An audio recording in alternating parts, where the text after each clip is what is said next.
दिन अपन इस दरिद्रता से मिलने के लिए पीपल के पेड़ के नीचे आए हैं, हिंदू धर्म में ये दिन पीपल के वृक्ष के लिए पूजनीय होगा।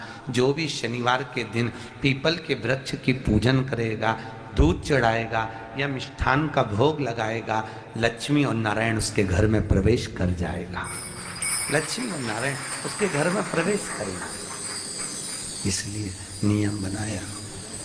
कौन से दिन का? शनिवार। लक्ष्मी जी बोली, नारायण आपने तो एक दिन का वार लिख दिया। शंकर जी ने 7 वार बनाए हैं, रविवार, सोमवार, मंगल, बुध, गुरु, शुक्र और शनि। ये शिव जी ने बनाए। अब एक दिन आपने अपना बना लिया, बाकी के दिन अगर कोई इस पीपल के वृक्ष के नीचे आएगा और यहाँ तो दरिद्रता बैठी है, तो उसका क्या होगा? भगवान नारायण बोले, सुन दरिद्रता, तेरे से एक विनती है, अगर कोई भी मनुष्य इस पीपल के पेड़ के नीचे अगर 7 दिन में आता है और उसके हाथ में अगर कोई सामग्री होती है तो तू उसके घर में प्रवेश नहीं करेगी।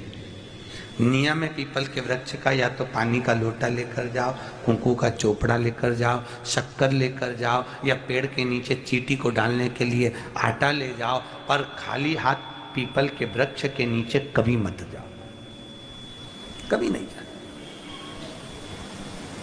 खाली हाथ जाओगे तो दरिद्रता तुम्हारे घर में प्रवेश करेगी। दरिद्रता उठकर खड़ी होकर बोली, नारायण तुमने अपनी मनमानी करी है, एक दिन मुझे भी मेरा चाहिए। भगवान ने कहा, बोल कौन सा दिन चाहिए? दरिद्रता कहती है, रविवार के दिन इस पीपल के वृक्ष के नीचे मैं दिन भर नृत्य करूं, इसमें रहूं, और जो यहां आए रविवार को मैं उसके घर में प्रवेश करूं। भगवान ने कहा, ठीक है। दरिद्रता, रविवार का दिन एक ऐसा दिन रहेगा जिस दिन तू इस पीपल के वृक्ष के नीचे नृत्य करेगी और जो आएगा इस पीपल के वृक्ष के नीचे तो उसके साथ प्रवेश करेगी। मैंने तुझे वर दिया। इसलिए हमारे यहाँ केवल पीपल का वृक्ष अगर दीवार में भी लग जाता है ना, किसी की फैक्ट्री की दीवार में, किसी के घर की दीवार में पीपल का वृक्ष अगर लग जाता है, पीपल का पौधा लग जाता है, उसको कितना भी तोड़ लो वो वापिस लग जाएगा। फिर तोड़ोगे फिर लग जाएगा। अगर पीपल के पौधे को तोड़ना है तो केवल रविवार का दिन एक नींबू, एक मिर्ची और बमूल का कांटा, ये 3 चीजें रखने के बाद में आधे घंटे बाद रविवार के दिन पीपल के पेड़ को उखाड़ कर फेंक दो। दूसरी बार कभी पीपल दीवार में लगता ही नहीं, कभी नहीं लग सकता। केवल एक रविवार को, केवल एक संडे, इतवार को। घर में दीवारों पर अगर पीपल लग भी गया है, इसलिए पीपल के वृक्ष को उखाड़ने का, अगर घर में पीपल लगा हुआ है या पीपल का पौधा हमारे घर में लग गया, उसको उतारना, निकालना, लगाना, तो पीपल के वृक्ष को अगर निकाला जाता है तो रविवार के दिन, और अगर पीपल के वृक्ष को कहीं लगाया जाता है तो सोमवार के दिन या मंगलवार के दिन, बुधवार के दिन, इन दिनों में लगा सकते पीपल के वृक्ष कहीं लगाना।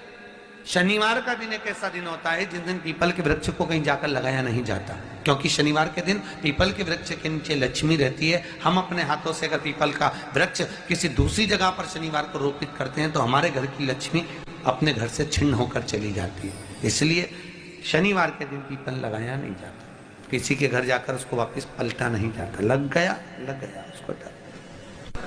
प्रभु मेरी धर्म पत्नी को कहाँ रखूं आप बताओ? वो तो जहां यज्ञ होता है, अनुष्ठान होता है, दान होता है, पुण्य होता है, सत्कर्म होता है, वहां जाने को तैयार नहीं। अब करूं क्या? भगवान ने बोला, एक काम करो।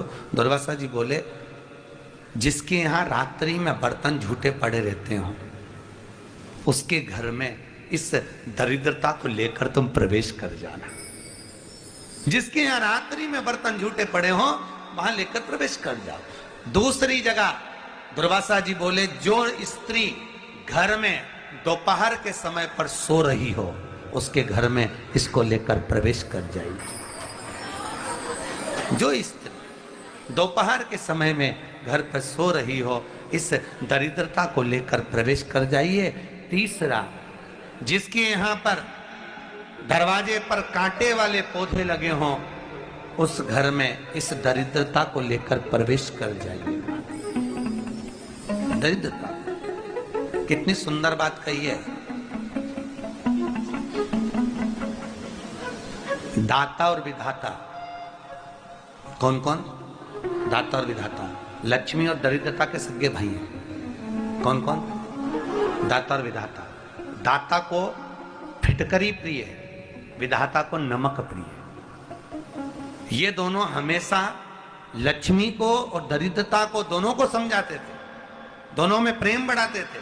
आज भी हिंदू धर्म की रीति है, यहां तो ठीक है, जिसके यहां पर भी अगर थोड़ी सी भी परेशानी होती है, थोड़ा सा क्लेश होता है, अशांति होती है, लक्ष्मी नहीं टिक रही हो, काम नहीं बन रहे हो, बहुत प्रयास करा जा रहा हो और हमारा कार्य नहीं होता, तो क्या करते हैं, फिटकरी और नमक को पानी में डाल देते हैं और घर में पोछा लगा देते हैं। आप लोगों ने आजकल फेसबुक पे भी पढ़ा होगा, व्हाट्सएप पे भी पढ़ा होगा। तो क्यों लिखा उसमें? उसका कारण ही केवल यह है कि दाता और विधाता की प्रियता उसमें। माता ख्याति के जो 4 सूत्र हैं, दाता और विधाता, उसकी प्रियता उसमें, उसकी पूर्णता उसमें। अब दुर्वासा जी बोले अपनी धर्म पत्नी को वहां लेकर, जहां कांटेदार पौधे लगे हों वहां पर लेकर प्रवेश कर जाइए। कांटेदार पौधों में उस दरिद्रता का निवास हो गया। कितना विचित्र कथा यहां वर्णन करी है। श्रीमद् भागवत के अंतर्गत जो वर्णन किया कि मृत्यु निश्चित है,